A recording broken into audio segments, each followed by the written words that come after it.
This news update is brought to you by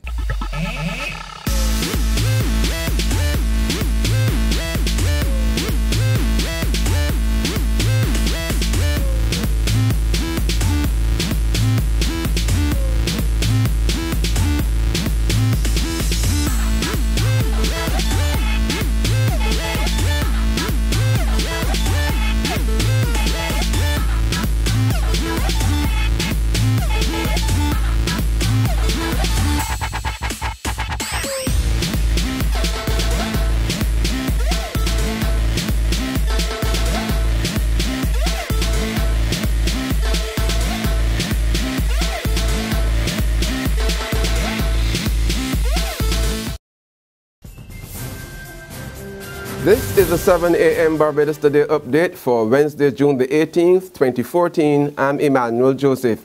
Good morning.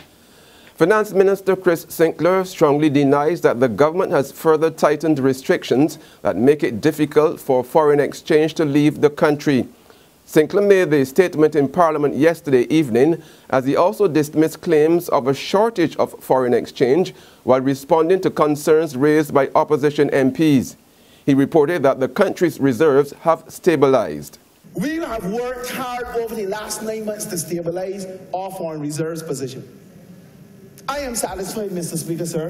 The IMF said it in their press release that even with the injection of the $150 million Credit Suisse loan, we are satisfied that the reserves have stabilized. I see the breakdown every day. Prime Minister sees the breakdown every day.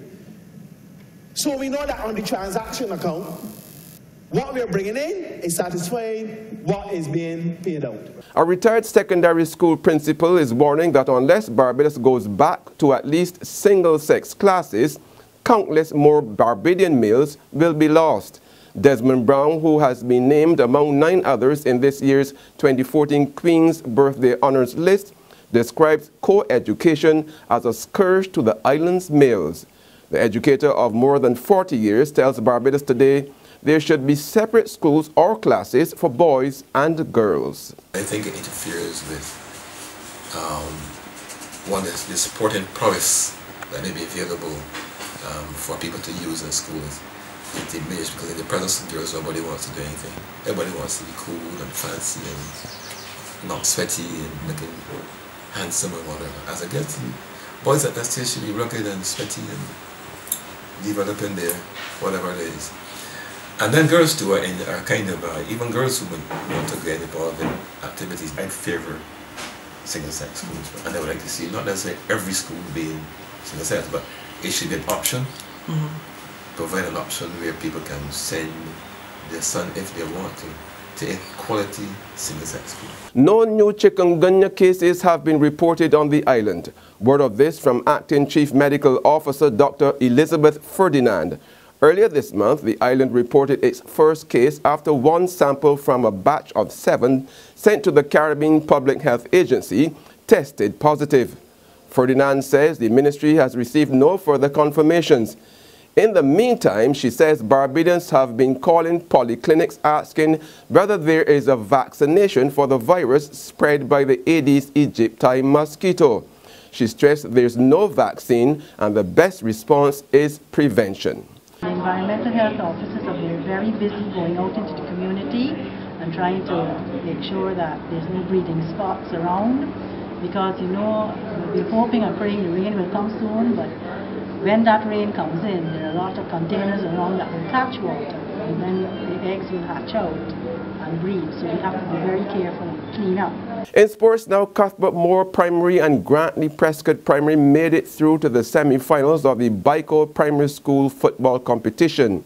Playing at the National Stadium yesterday, Cuthbert Moore's captain Shabari Lynch scored the lone goal to give his side a 1-0 win over the West Terrace Primary. In the second quarter-final, Grantley Prescott's right wing Rashad Haynes scored in the first period of the extra time to net a 1-0 victory over Westbury Primary. There's regional and international news after this short break. Hi, I'm Red Plastic Bag. Anyone who knows me knows I don't like cold.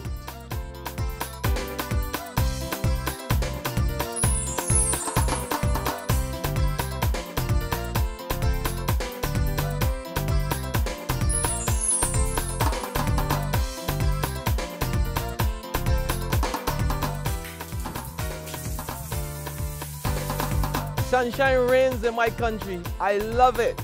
Get your sun power.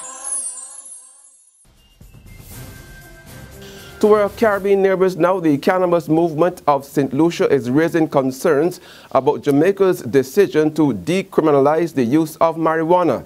Last Thursday, Justice Minister Mark Golding announced a number of changes that will see the criminal record of users of small quantities of marijuana being cleaned. At the same time, the director of the Caribbean Drug and Alcohol Research Institute, Dr. Marcus Day, suggests St. Lucia should follow Jamaica's lead. But he's calling for a CARICOM commission to be set up to probe the decriminalization of the drug to report on its work. The heads have twice met on this subject, twice have discussed it on this subject, and they talked about forming a commission. We've heard no news about who the commission is, who the members are. I actually wrote to government and asked to be on the commission, and I have not received a response back. In California, a legislative committee rejects a bill that would make the state the first in the U.S. to require warning labels on sodas and other sugary drinks. The Assembly Committee on Health rejected the bill on an 8-7 vote as Democratic lawmakers raised doubts about whether a label would change consumer behavior. Supporters argued labels would effectively warn people about the dangers of sweet drinks, including obesity and diabetes. Representatives of the beverage industry argued that the bill was unfair since it did not apply to other foods and drinks. That's been the 7 a.m. Barbados Today update. Join us again at noon, but until then, log on to www.barbadostoday.bb, subscribe to our e-paper and like us on Facebook to get more news and sports. I'm Emmanuel Joseph. Have a great day.